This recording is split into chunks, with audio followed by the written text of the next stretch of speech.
वैभव सूर्यवंशी एक ऐसा खिलाड़ी जो 15 साल की उम्र में बड़े से बड़े गेंदबाजों के छक्के छुड़ा रहा है। एक दौर था जब हम सचिन तेंदुलकर को याद किया करते थे। एक दौर था जब हम 15 साल की जब बात करते थे तो सचिन रमेश तेंदुलकर की बात करते हैं। लेकिन अब समय बदल चुका है, क्रिकेट बदल चुका है और निश्चित तौर पर अगर हम इस क्रिकेट की बात करेंगे जो क्रिकेट चल रहा है, जिस तरीके क्रिकेट T20 फॉर्मेट में खेला जा रहा है, तो नो डाउट कि हम इस 15 साल के लड़के वैभव सूर्यवंशी का जिक्र सचिन तेंदुलकर की तरह करेंगे। क्योंकि जो वैभव आज क्रिकेट खेल रहा है, ये वैभव आने वाले उन तमाम 14-15 साल के लड़कों के लिए रोल मॉडल होगा जो क्रिकेट में अपना करियर बनाना चाहते हैं। अब ये सवाल मैं आपसे कर रहा हूं, आपको इनके बारे में बखूबी पता है, लेकिन जिस तरीके से कल वैभव सूर्यवंशी ने जसप्रीत बुमराह की पहली गेंद पर छक्का लगाया और एक ओवर में 2 छक्के लगाए, उन्होंने अपना स्टेटमेंट लिख दिया कि गुरु, मैं गेंदबाज को नहीं खेलता, मैं गेंद को खेलता हूं। वैभव सूर्यवंशी इस बात को कहते भी हैं कि मैं कभी भी सामने वाले गेंदबाज को नहीं खेलता, वो दुनिया का कोई भी गेंदबाज हो, मैं गेंद को खेलता हूं। गेंद कहां पड़ी है, कहां पिच हुई है और किस तरीके से उसे बाउंड्री से बाहर भेजना है।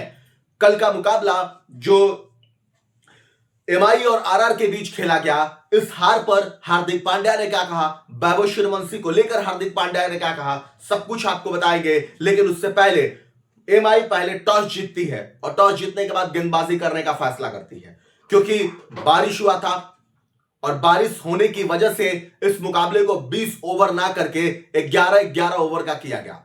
इस 11-11 ओवर के मुकाबले करने के पीछे यह था कि समय ज्यादा हो चुका था, लेकिन मुकाबले कराने थे। और जिस तरीके से ग्राउंड्समैन ने मैदान को बारिश के बाद से सजाया, बेहतरीन किया, उन्हें एक सैल्यूट है। क्योंकि इतने कम समय में जो 7 साढ़े 7 से मुकाबला होना था, बारिश 9 साढ़े 9 बजे के आसपास लगभग शायद ऐसे ही बंद हुई थी, उसके बाद भी ग्राउंड्समैन ने कमाल का अपना प्रदर्शन करके मैदान को साफ किया।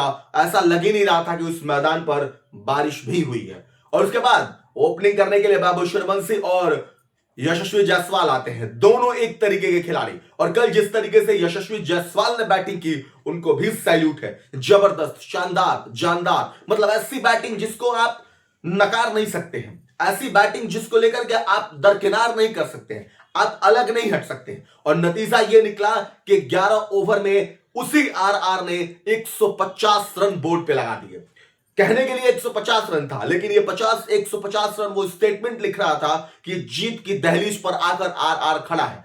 और शायद मुंबई ने टॉस हारकर ये गलती की, या मुंबई ने गेंदबाजी वैसी नहीं की जिस तरीके की मुंबई को गेंदबाजी करनी चाहिए थी। हालांकि मेरे नजरिए कुछ और है, मैं आपको उस अपने नजरिए के बारे में बताऊंगा कि कल का मुकाबला देखने के बाद मैंने क्या सोचा, क्या देखा, क्या समझा।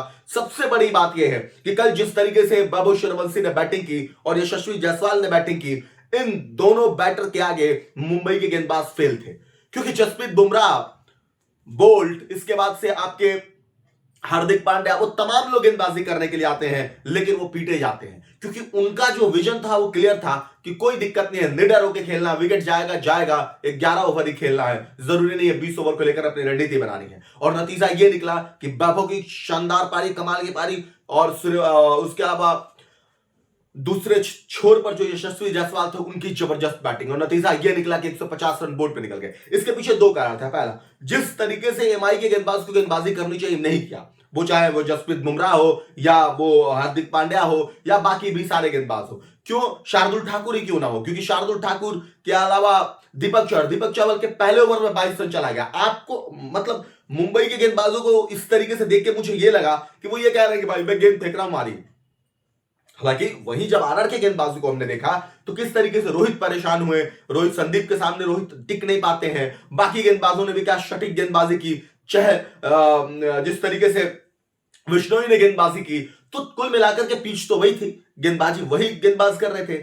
आपके पास जो रणनीति थी वो विफल दिखी और आपने वो रणनीति अपने तरीके से वो कामयाब नहीं कर पाए जो इन 2 गेंदबाजों के लिए जिस तरीके की रणनीति करनी चाहिए थी। नतीजा ये निकला कि मुंबई के सामने 150 रनों का टारगेट था। अब बात करते हैं बैटिंग को लेकर के। मुंबई की जब शुरुआत भी हुई, जिस तरीके से रोहित शर्मा खेल रहे थे, लगा नहीं कि वो 150 टारगेट कर रहे, क्योंकि 150 से 11 ओवर मतलब 20 ओवर में 200 प्लस रन।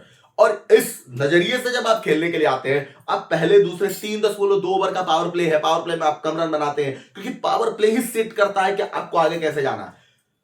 आरआर का पावर प्ले ही सेट किया कि वो 151 तक पहुंच पाएगी, क्योंकि जिस तरीके से पावर प्ले में दोनों गेंदबाज बैट्समैन ने बैटिंग की, वो ये बता दिया कि बड़ा स्कोर खड़ा होगा, लेकिन आपकी तरफ से आपके बैटर नहीं चला। आप इस बात को मानिए, आप समय समय पर विकेट देते रहे, आप रन नहीं बना पाए, आप जिस तरीके से खेलना था 150 के नजरिए से जिस तरीके से खेलना था, आप नहीं खेल पाए, और वजह यही रहा आपके हार के पीछे के बड़ी कारण है। अब सवाल इसके आगे है कि हार्दिक पांड्या ने क्या कहा, तो कुल मिला के हार्दिक पांड्या की बात बताएंगे, लेकिन उससे पहले 9 विकेट पर 123 रन बनाते हैं आप, लगभग 27 रनों से मुकाबला हार जाते हैं। अब 27 रन से हार बड़ी हार होती है, इतनी छोटी हार नहीं होती है। अब मैच के बाद कप्तान हार्दिक पांड्या ने कहा कि मुख्य कारण खराब गेंदबाजी को बताया। उन्होंने कहा, मुझे लगता है कि हमने पावर प्ले में वैसी गेंदबाजी नहीं की जैसे हमें करनी चाहिए। हमारे गेंदबाजों को जिम्मेदारी लेनी होगी। एक गेंदबाजी इकाई के रूप में हम बिल्कुल भी मानक के रूप अनुरूप नहीं थे। बिल्कुल सही बात है, हम सहमत हैं इससे, क्योंकि जिस तरीके से गेंदबाज को गेंदबाजी करनी चाहिए, 11 ओवर के सटीक प्लान को 3 ओवर बुमराह का, फिर भी आप 150 रन तक पीटे जाते हैं। हार्दिक ने बल्लेबाजी का बचाव करते हुए आगे कहा कि मैं इस हार का दोषी बल्लेबाजी पर नहीं बनूंगा, यह निश्चित रूप से गेंदबाजी इकाई थी जिसे जिम्मेदारी लेनी चाहिए थी। टी20 क्रिकेट सही गेंदों पर खेल है। अगर हार का अंतर 27 रन देखें तो इसका मतलब है कि हम सिर्फ 5 अच्छी गेंदें और 5 कम छक्कों की बात करेंगे। अगर हमने सही गेंद फेंकी होती तो हम खेल में बने रहते। निश्चित तौर पर यह बात सही थी, और जो आपके एक ओवर में 22 रन बने ना, वो 27 रन के हार के कारण है, क्योंकि एक ओवर में 22 रन चले जाना, फिर उसके बाद बैक टू बैक पीटे जाना, और पावर प्ले के पहले ओवर में तो निश्चित तौर पर बैट्समैन के अंदर कॉन्फिडेंट आता, अलग तरह का कॉन्फिडेंट। और दूसरा बैट्समैन अगर छक्के पर छक्के लगा रहा, तो नॉट स्ट्राइक पर रहा बैट्समैन, उसके अंदर भी कॉन्फिडेंट आता है, हम भी मार सकते हैं।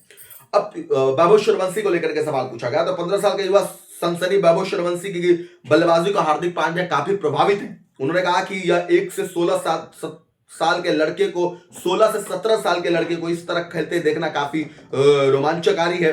हमने मैच की तैयारी के दौरान उनके बारे में काफी चर्चा की थी। जिस तरह की निर्भीकता उनके पास है और जैसे शॉट्स वो खेलते हैं वो अद्भुत है। मैं उन्हें भविष्य के लिए शुभकामनाएं देता हूं। और अगले मैच को लेकर हार्दिक कहते हैं सकारात्मक रुख अपनाया, उन्होंने टीम अपनी गलतियों से सीखेगी।